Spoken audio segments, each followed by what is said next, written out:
이죠. 지난해 9월 시작된 로마서 강해 및 목장 성경 공부가 약 10개월이라는 시간을 지나 이렇게 마무리하게 되었습니다. 지난 수백 년간의 역사 속에서 또 수많은 사람들을 극적인 변화로 몰고 갔고, 또 그래서 결국은 하나님의 사람으로 또 복음의 사람으로 쓰임 받게 하였던 바로 그 로마서를 말입니다. 어떻습니까? 로마서를 끝낸다니까 감동이 있지 않습니까?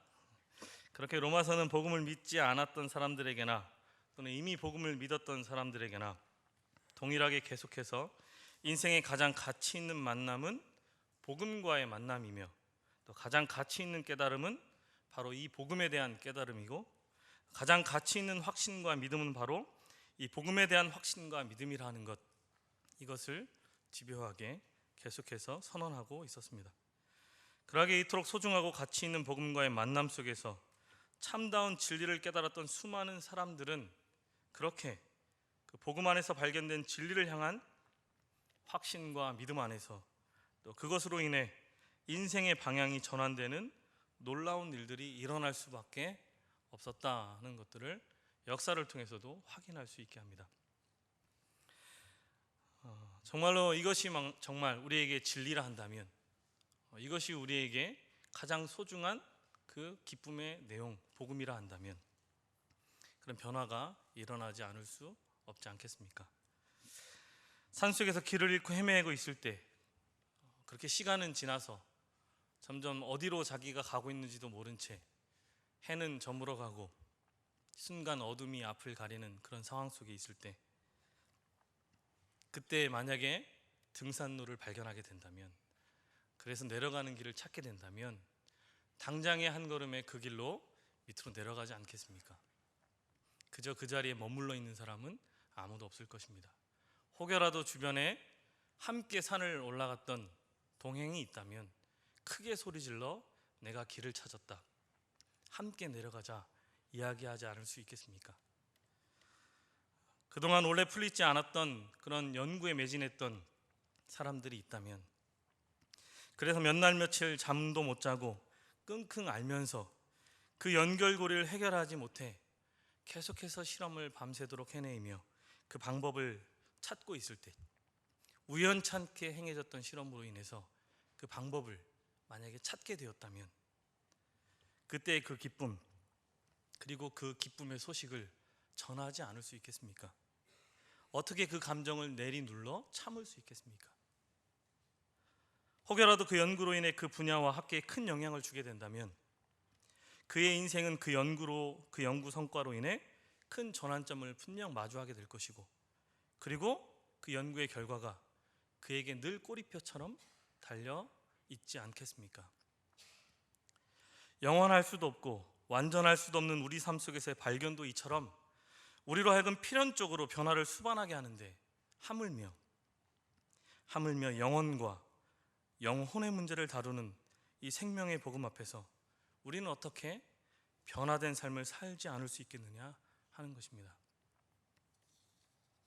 그렇게 이 복음에 정확하게 제대로만 직면한다면 그의 인생은 그 누가 뜯어 말린다 하더라도 어떻게 할 수 없는 복음의 사람, 성경에 이른 것과 같은 세상이 감당할 수 없는 믿음의 사람, 그리스도인으로 변화되고야 말 것입니다. 그러하게 로마서의 마지막 장면을 마주하고 있는 이 시간, 분명 저와 여러분에게 물어야만 할 것입니다.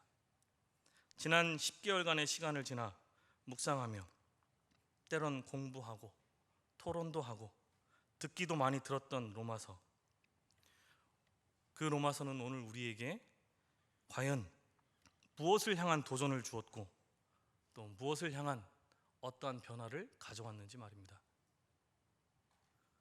혹여라도 이런 말을 하는 사람들도 있을 것 같습니다. 나는 이미 복음을 믿고 알고 있어서 그닥 그것이 나에게 새로울 것이 없고 그닥 그것이 나에게 변화를 가져올 것이 없습니다 라고 말입니다. 그러나 작년 9월이죠. 로마서를 설교하면서 다시 복음 앞에라는 제목으로 설교하였습니다. 기억이 나시는 분도 있겠죠. 시간이 정말 빠르게 지나간 것 같은데요. 그때 로마서의 수신자가 누구라 하였는가 하면 복음을 아직 전해 듣지 못한 로마의 유대인들이나 헬라인들을 향한 것이 아니었습니다. 바로 로마 교회의 성도들이라 하였으며, 성도라 하는 말을 이야기하고 있듯이 그들은 이미 예수 그리스도를 믿고 있었던 그리스도인들이라 하는 것이었습니다. 그렇게 사도 바울은 로마서를 이미 예수 그리스도를 구주로 영접한 그리스도인들을 향해 이와 같은 편지를 썼다 하는 것입니다. 그렇게 로마서는 그리스도인들에게 쓰여진 편지였으며, 사도 바울은 그의 편지의 서두에서 다시 한번 이 같은 그의 의도를 밝히고 있습니다. 1장 15절 말씀을 보면, 나는 할 수 있는 대로 로마에 있는 너희에게도 복음 전하기를 원하노라. 그렇게 사도 바울은 어떻게 해서든지 너희에게 가서 내가 가지고 있는 이 나의 복음, 이 복음을 전하기를 원한다, 그렇게 했던 것입니다. 바울은 왜 복음이란 안 믿는 사람들을 대상으로 전해야 한다는 상식을 넘어서 로마에 있는 교인들에게 이토록 복음 전하기를 간절히 원하고 있었던 것일까요? 그것이 무엇이겠습니까? 그것은 아무리 그들이 복음을 들었다 하더라도 그들에게 매 순간순간마다 다시금 복음이 들려져야 했고, 모든 삶의 자리에서 정직하게 예수 그리스도와 그분의 십자가의 복음 앞에 계속해서 다시금 서야 했기 때문에 그러합니다. 그렇게 그들은 삶의 모든 자리에서, 삶의 모든 순간 이 같은 복음이 실제가 되는 삶을 살아가야 했다 하는 것입니다. 복음은 분명 하나님을 알지 못하는 세상 사람들에게 반드시 울려 퍼져야만 하는 내용입니다. 그러나 또한 분명한 것이 있다면 그것은 이미 복음을 듣고 그 내용을 알고 있는 사람이라 하더라도 계속해서 이 복음에 노출되어져야 되고 이 복음을 들어야만 하는 그런 사람이다 하는 것입니다. 그렇게 로마에 있는 너희에게도 내가 복음을 전하겠다라는 바울의 이 말은, 복음은 모든 믿는 자들에게도 계속해서 여전히 영원토록 들려져야만 한다는 그의 강한 확신과 믿음입니다. 왜냐하면 바로 이 복음이 우리로 하여금 다시 오시는 주님 앞에 서는 그날까지 우리를 능히 견고하게 하시는 하나님의 능력이 되기 때문입니다. 그래서 그의 마지막 인사는 또다시 복음에 대해 이야기할 수밖에 없었던 것입니다. 그것이 너무도 분명하게 나의 복음이라 말하면서까지 말입니다. 지금까지 그렇게 16장이나 되는 결코 짧지 않은 그런 내용을 사도 바울이 썼는데, 물론 이 결코 짧지 않다는 것은 어디까지나 저와 여러분의 수준입니다. 왜냐하면 사도 바울에게 있어서 이 로마서 16장은 우리가 읽어서 알겠지만 대략 쓴 편지이거든요. 복음 전도 여행 중에 시간도 넉넉하지 못했고, 무엇보다도 또 로마에 내가 갈 것이기 때문에 자세한 것은 나중에 얘기하겠다라는 생각으로다가 사도 바울은 그렇게 대략, 다시 말하면 대충 이렇게 썼다 이야기하는 것이죠. 그렇기에 만약 위대한 바울 사도께서 정말 맘먹고 작정해서 로마서를 썼다면 가히 상상 초월이라 여겨집니다. 16장도 어렵다 난리인데 이 16장을 설명하겠다고 쓴 책들이 수천 페이지에 이르는데, 논문들도 수만 권에 이르는데, 아직도 로마서는 복음의 보고라 해서 계속해서 다뤄지고 있는데, 만약에 정말 대략이 아니라 자세하게 세밀하게 써 내려갔다면 어떡할 뻔했겠습니까? 아무튼 사도 바울은 15장 15절에서 말하고 있는 대로 너희로 다시 생각나게 하려고 하나님께서 내게 주신 은혜로 말미암아 더욱 담대히 대략 너희에게 썼다라고 기록하고 있습니다. 사도 바울의 복음에 대한 확신과 열정이 느껴지십니까? 주님이 주신 은혜가 너무나도 크기에 자신의 연약하고 어리석음 가운데서도 그 은혜에 붙들려 담대하게 대략 썼다는 것입니다. 왜 그렇겠습니까? 너희로 다시 생각나게 하기 위함이라 하는 것입니다. 우리가 받은 그 은혜, 감히 말로 다 표현할 수 없는 하나님의 사랑과 그 십자가의 복음을 기억하게 하기 위함이다 라는 것입니다.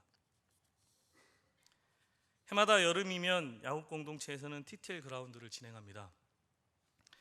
지금도 진행하고 있는데요, 그때마다 첫 강의는 언제나 복음이란 무엇인가입니다. 올해도 마찬가지이고요. 그 시간을 통해 무엇보다도 항상 질문하게 되는 것이 있습니다. 그것은 바로 오늘 나에게 복음이란 무엇인가 라는 질문입니다. 다시 말하면 나에게 있어서 오늘을 만들게 한, 오늘의 삶을 이끌어가게 하고 있는 이 복음은 무엇인가 라는 질문입니다. 그렇게 정말 실제적으로 나의 생각과 나의 시간과 나의 열정과 나의 헌신을 요구하며 나를 이끌어가고 있는 나만의 이 기쁜 소식, 그렇게 지금의 나를 행복이라는 곳으로 이끌어줄 그 절대적 가치라 여기는 것, 그것은 무엇이냐 묻는 것입니다. 이 시간을 빌어 다시 한번 이 시간 예배하는 저와 여러분에게 묻고 싶습니다. 여러분을 가장 가슴 뛰게 하며 여러분을 하여금 전 인생을 걸어서라도 반드시 꼭 이뤄내야만 하는 그 기쁜 소식과 그리고 그 기쁨의 소망은 무엇입니까?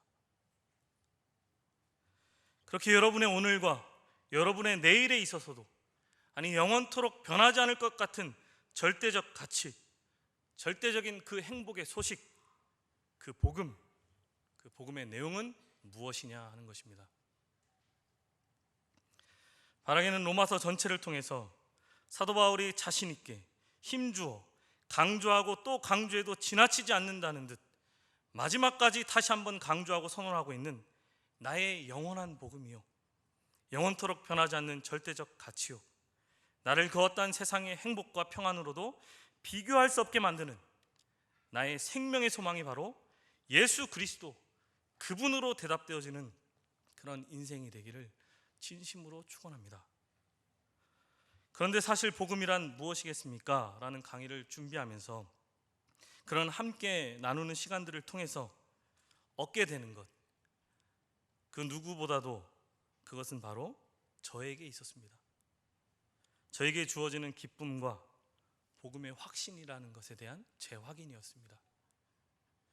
그렇게 그 시간을 통해 다른 그 누구가 아닌 바로 제 자신이 구원의 감격을 다시 한번 맛보게 되는 것이었습니다.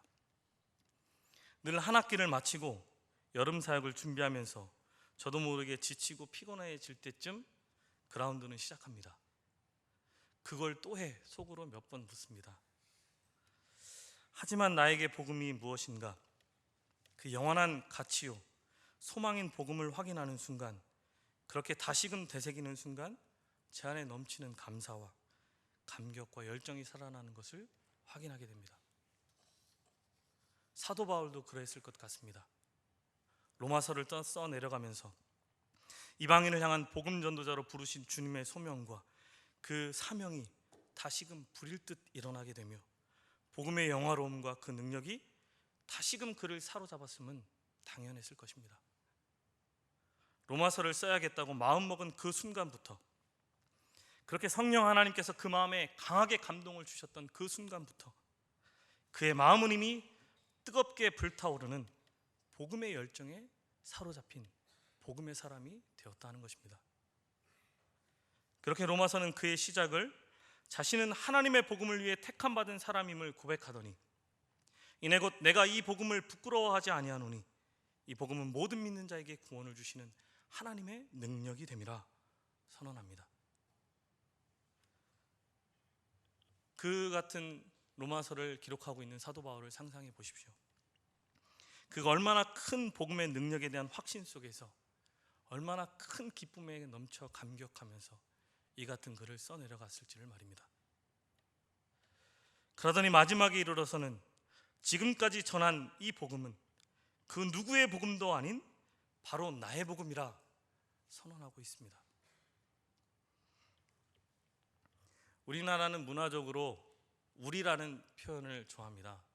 제가 또 우리나라라고 표현한 것처럼 그렇게 우리라는 표현은 통상적 겸손의 미덕처럼 여겨집니다. 그래서 내 것, 나의 것이라고 하면 마치 자기만 알고 자기 주장만 주장하는 고집스러운 사람, 겸손도 모르고 교만한 사람처럼 여겨지기 일쑤입니다. 그래도 요즘은 서구 문화가 들어와서 서구 문화의 영향으로인지 나름 나의 것, 내 것이라는 표현들이 많이 자리 잡아가고 있는 것을 보게 됩니다. 그러나 여전히 정서상 나 또는 나의라는 표현보다는 우리라는 표현을 더 좋아합니다. 일례를 들어보면 자신의 가족을 소개하면서도 우리는 흔히 우리 아내라고 이야기합니다. 우리 딸이라고 이야기하고 우리 아들이라고 이야기합니다. 그러다 보니 사도 바울의 이런 나의 복음이라는 표현이 자칫 오해가 될 수도 있을 것 같습니다. 하지만 바울의 나의 복음이라는 표현은 이것이 나에게만 국한된 나만의 전유물로서의 복음을 표현한 내용이 아닙니다. 그가 전한 복음은 모든 민족에게 구원을 주시는 하나님의 능력이 되는 복음이었기 때문에 그러한 것은 더욱더 확신할 수 있을 것 같습니다. 그러나 그럼에도 불구하고 그는 로마서의 마지막에서 나의 복음이라 강하게 힘주어 이야기합니다. 그가 이처럼 나의 복음이라 할 수밖에 없었던 그 감격과 그 감동이 로마서를 읽으면서 마지막 챕터, 마지막 책장을 넘기면서 저와 여러분에게 얼마나 전달되었는지 묻고 싶습니다. 내가 지금껏 전한 복음은 무엇보다도 나를 향한 하나님의 은혜와 은총이었으며 그 누구보다도 나를 변화시킨 바로 그 하나님의 능력이 되는 복음이었으며 그 어떤 것보다도 가장 소중한 그 무엇과도 바꿀 수 없는 나의 가장 복된 소식이요 나의 가장 영원한 기쁜 소식이다라고 이야기하고 있는 것입니다. 복음을 참되게 마주하는 자, 그렇게 그의 전 존재적 실존으로 직면하는 자, 그가 누가 됐든 분명한 것은 이처럼 이 복음은 그 누구의 복음도 아닌 바로 나의 복음이 되어야만 한다는 것입니다. 예수님께서 십자가에서 죽으시고 장사된 지 사흘 만에 죽은 자 가운데서 다시 살아나셨습니다. 그렇게 살아나셨을 때 다른 제자들은 다 부활의 주님을 만났지만 도마만은 그러지 못했습니다. 그렇게 도마가 잠시 자리를 비운 사이에 예수님이 오셨다 사라지신 겁니다. 이에 다른 제자들은 도마를 보며 어디 갔다 왔냐고, 예수님이 지금 너 없는 동안에 우리에게 보이셨다가 지금 다시 사라지셨노라 이야기했습니다. 정말 예수님이 살아나셨다. 그런데 이런 제자들의 반응에도 불구하고 도마는 도무지 믿을 수가 없었습니다. 왜냐하면 부활의 주님을 만난 건 다른 제자들이지 자신은 아니었기 때문에 그럽니다. 그렇게 도마는 시리에 빠질 수 있었습니다. 괜히 속이 상했을지도 모르겠습니다. 나타나실 거면 나도 있을 때 나타나시지 왜 하필 그때 나타나셔서 나만 믿음 없는 자처럼 제자들 중에 제일 꼴찌인 것처럼 그렇게 보여지는가 하는 속마음에서 말입니다. 그래서 부활의 주님을 봤다는 제자들에게 괜히 역정도 내보았습니다. 나는 내 눈으로 직접 그의 손에 못자국을 보며 내 손으로 직접 그 못자국을 넣으며 내 손으로 그 옆구리에 넣어보지 않고는 믿지 않겠노라 라는 그만의 허세, 객기도 부려보았을 것입니다. 그렇게 씩씩거리고 있는데 며칠이 흘렀을 때 진짜 갑자기 예수님께서 나타나셨습니다. 그리고는 예수님께서는 마치 도마가 했던 그 말을 내가 다 들었다 하시는 것처럼 네 손가락을 이리 내밀어 내 손을 보고 네 손을 내밀어 내 옆구리에 넣어보라. 그리하여 믿음 없는 자가 되지 말고 믿는 자가 되라. 그렇게 하신 것입니다. 그러자 도마가 무엇이라고 말했습니까? 네 주님, 그럼 실례를 무릅쓰고 제가 한번 만져보겠습니다. 어디가 옆구리? 여기군요. 이렇게 하지 않았습니다. 도마는 그때 바로 하나님 앞에 나의 주, 나의 하나님이라 고백할 수밖에 없었던 것입니다. 그렇게 이제는 다른 제자들의 부활의 주님이 아닌 바로 나의 주, 나의 하나님이라 고백할 수밖에 없었던 것입니다. 복음이 무엇입니까? 본문 16장 25절 말씀은 나의 복음과 예수 그리스도를 전파함은이라 기록하고 있습니다. 여기서 나의 복음과 예수 그리스도를 전파함은이라 하여 복음과 예수 그리스도를 구분하듯 이해할 수 있을 것처럼 보여지지만 더 원문적 의미를 살린다면 이는 나의 복음 곧 예수 그리스도에 관해 전파함은이라 할 수 있습니다. 그래서 새번역 성경은 하나님께서는 내가 전하는 복음 곧 예수 그리스도에 관한 선포로 여러분을 능히 튼튼하게 세워주십니다 라고 기록하였고, 공동번역은 하나님께서는 내가 전하는 복음 곧 예수 그리스도에 관한 가르침을 통해서 라고 번역하고 있습니다. 그렇게 25절 말씀에 나의 복음과 예수 그리스도란 말씀은 나의 복음 곧 나의 예수 그리스도, 나의 주님이시라 하는 고백인 것입니다. 이 같은 고백은 우리 모두의 고백이 되어야만 할 것입니다. 나의 주님, 나의 하나님, 바로 나를 사랑하사 나를 위하여 예수 그리스도를 세상에 보내시고 십자가에서 못 박혀 죽으시게 하셔서 나의 죄를 다 사하시고 그로 말미암아 나로 하여금 하나님의 자녀 삼아 주셔서 하나님과 화목해 하심으로 죽음이 끝이 아니라 영원한 하나님 나라의 생명을 꿈꾸는 자로, 그렇게 소망하는 자로 삼아 주셨다는 바로 나의 복음 말입니다. 그렇게 사도 바울은 지금껏 집요하게 파고들었던 하나님의 복음은 무엇보다 누구보다 먼저 나의 복음이 되어 나를 철저하게 변화시켰으며 온전하게 복음에 이끌린 삶을 살게 하는 나의 복음이 되었다 하는 그것의 확신과 기쁨의 표현이었던 것입니다.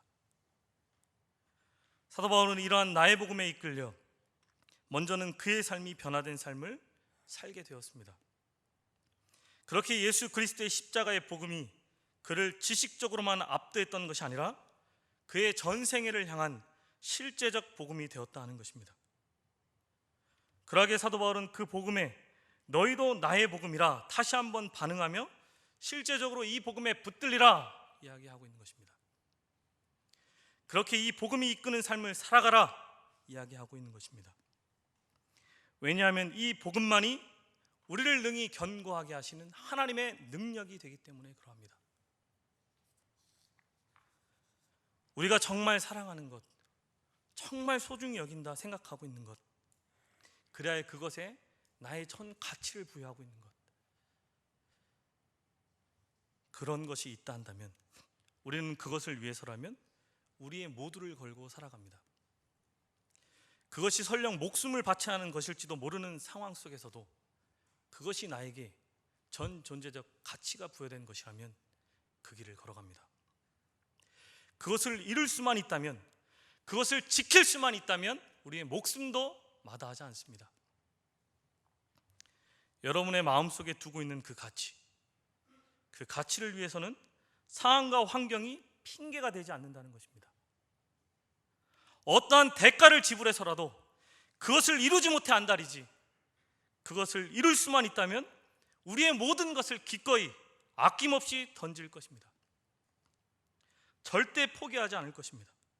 그것이 나의 것만 될 수 있다면, 그것이 나의 것이 될 수 있다면, 그런 생각 속에서 말입니다. 그런데 이 복음은, 그렇게 세상에 가장 가치 있는 생명을 구원하는 하나님의 능력이 되는 이 복음은 이미 우리 모두에게 주어져 있습니다. 다른 것들을 가지려고 노력했는데 가지지 못했던 것들 너무나 많지 않습니까? 그러나 무엇보다도 가장 가치 있고 가장 소중한 이 복음은 이미 저와 여러분에게 주어졌다는 것이죠. 예수님 이전에는 이 복음을 그토록 간절히 고대하고 기다렸습니다. 이 복음을 자신의 복음으로 삼는 그날이 오기를 간절히 소망했습니다. 그렇게 하나님의 선지자들을 통하여 주셨던 선포와 글을 통해서 그렇게 전해졌던 복음에 대한 약속과 그로 인한 사람들의 기대는 하나님의 신비로 우리네 인생의 한계 아래 비밀처럼 존재해 왔습니다. 그렇게 이 신비의 계시는 더 이상 감추어지지 않고 너무나도 확연하게 드러나게 되었습니다. 바로 완전한 하나님이시면서도 완전한 사람이 되신 예수 그리스도 안에서 말입니다. 그러하게 이 복음은 신비의 계시를 따라 나타난 예수 그리스도이십니다. 누가복음 2장 10절 11절은 이 같은 영광된 복된 소식을 천사가 전합니다. 천사가 이르되 무서워하지 말라. 보라, 내가 온 백성에게 미칠 큰 기쁨의 좋은 소식을 너희에게 전하노라. 오늘 다윗의 동네에 너희를 위하여 구주가 나셨으니 곧 그리스도 주시니라. 온 백성에게 미칠 큰 기쁨의 좋은 소식, 그렇게 시간과 장소에 제한받는 소식이 아닌 온 천하 만민에게 영원토록 어제나 오르니라, 그렇게 우리 모두에게 기쁨이 되는 좋은 소식, 곧 복음을 전하노라. 너희를 위한 구주가 나셨으니 곧 그리스도 주시니라. 바로 나를 위한 나의 복음, 곧 나의 주, 나의 하나님이십니다. 그분이 나를 위해 오셨습니다. 그분이 나를 위해 죽으셨습니다. 그분이 나를 위해 다시 사셨습니다. 그분이 바로 나의 죄를 대속하시고 나를 영원을 향한 소망이 되사 나의 구주가 되셨습니다. 이보다 더 태어나면서 죽을 수밖에 없는 유한한 인생들을 향한, 나를 향한 가장 큰 기쁨의 좋은 소식이 어디 있겠습니까? 사람은 태어나서 반드시 죽습니다.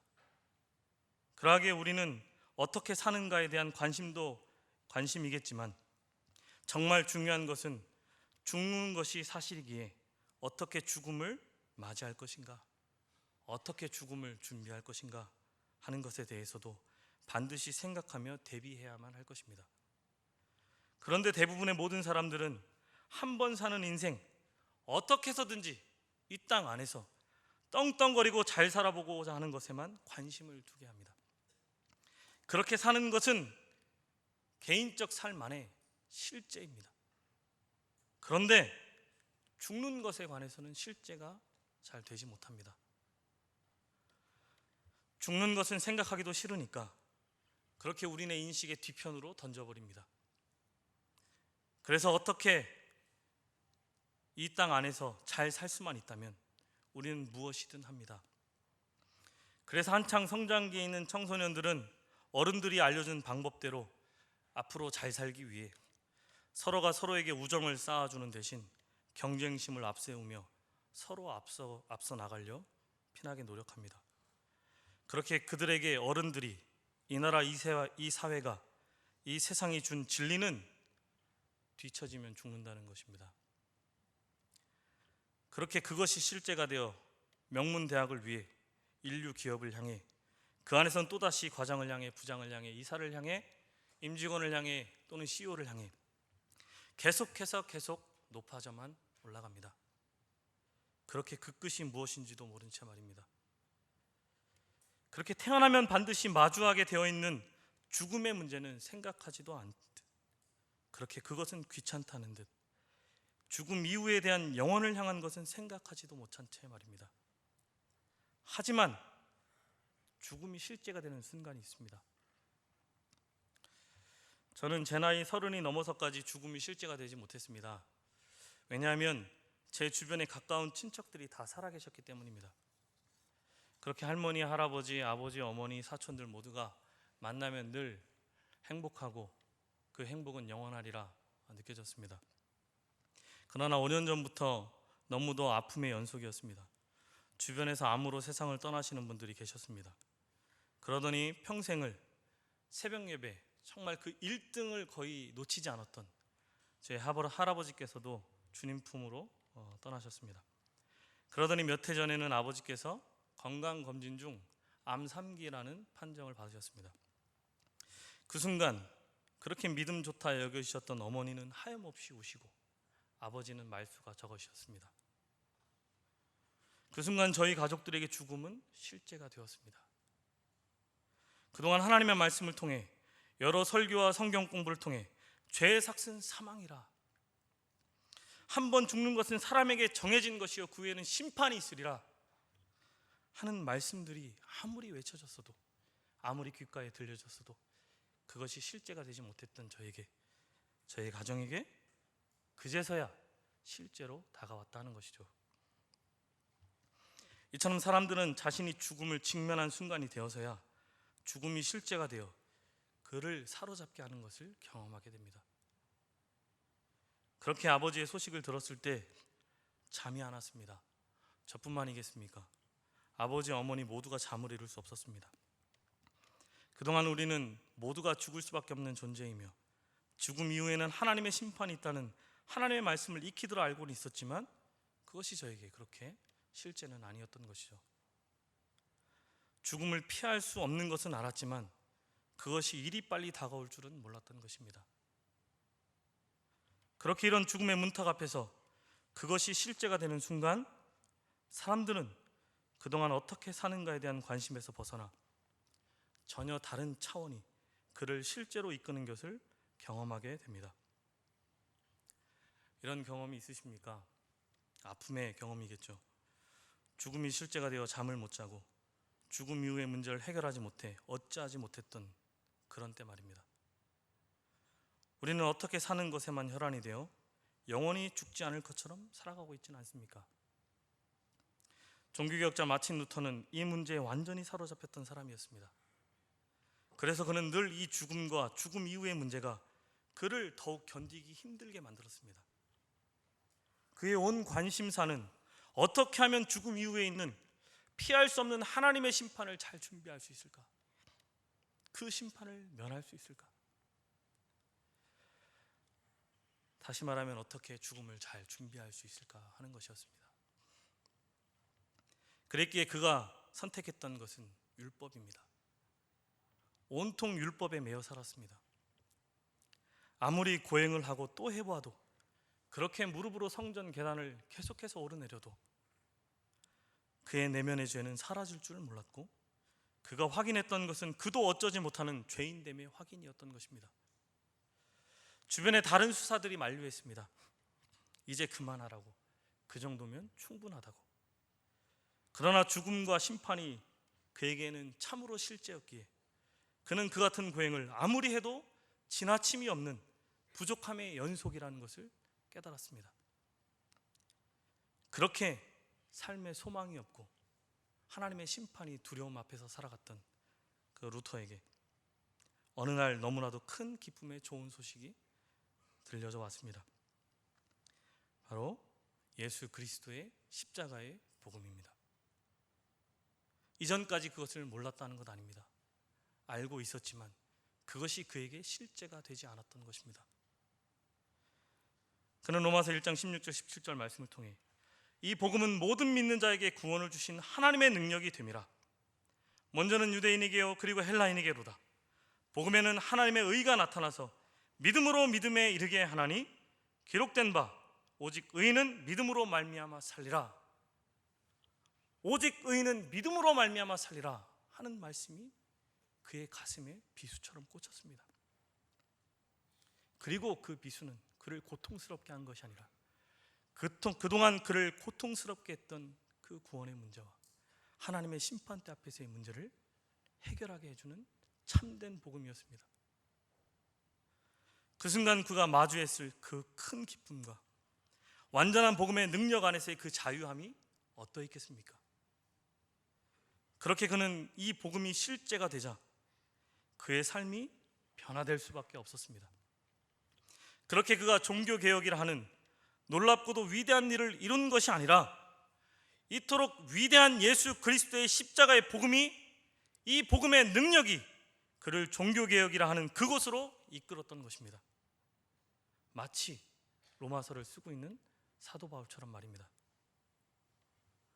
로마서를 기록한 바울에게 있어서는 무엇보다도 이 복음이, 하나님 나라의 이 놀라운 복음이 예수 그리스도의 십자가의 복음이 실제였고, 그러하게 그 어떠한 대가를 지불한다 하더라도 이 복음을 위해서라면 사도 바울 그는 상황과 환경에 핑계치 못하는 자였습니다.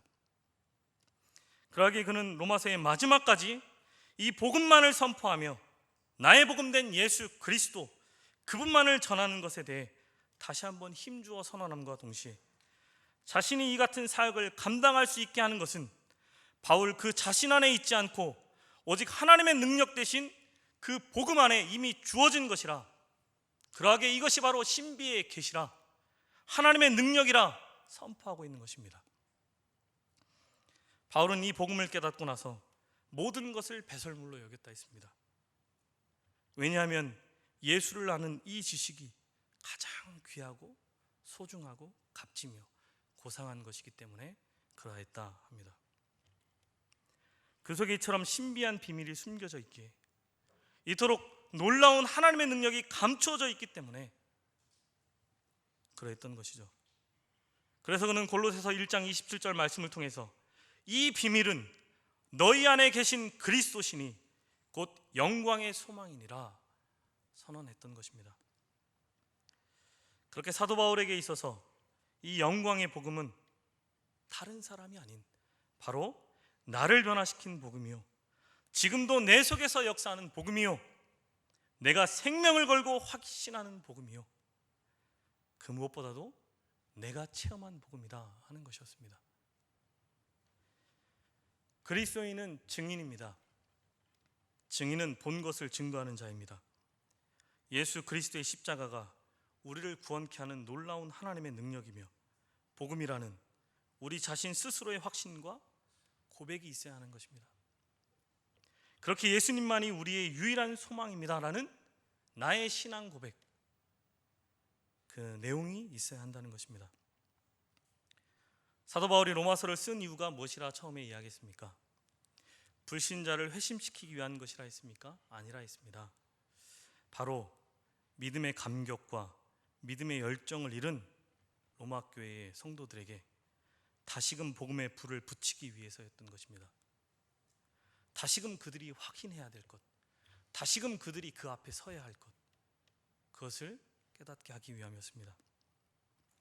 바라기는 참된 믿음과 복음의 열정이 상실된 시대 같은 이 시대 속에서 다시 한번 로마서를 통해 너무도 당당하게 울려 퍼지고 있는, 너무도 당차게 선포되어지고 있는 이 복음, 우리를 죄와 사망 가운데서 구원할 수 있는 유일하고도 하나님의 능력이 되는 이 복음이 다른 그 누구의 복음도 아닌 저와 여러분의 개인적인 복음으로 확인하셔서 참으로 복음이 실제가 되어 우리 삶을 이끌어가고 또 그 인도하심의 기쁨과 감사로 내어 맡기시는 삶을 살아가는 저와 여러분 모두가 되기를 간절히 소망합니다. 이 시간 함께 찬양하면서 나의 고백으로, 나의 기도로 또 나아가는 시간을 갖겠습니다.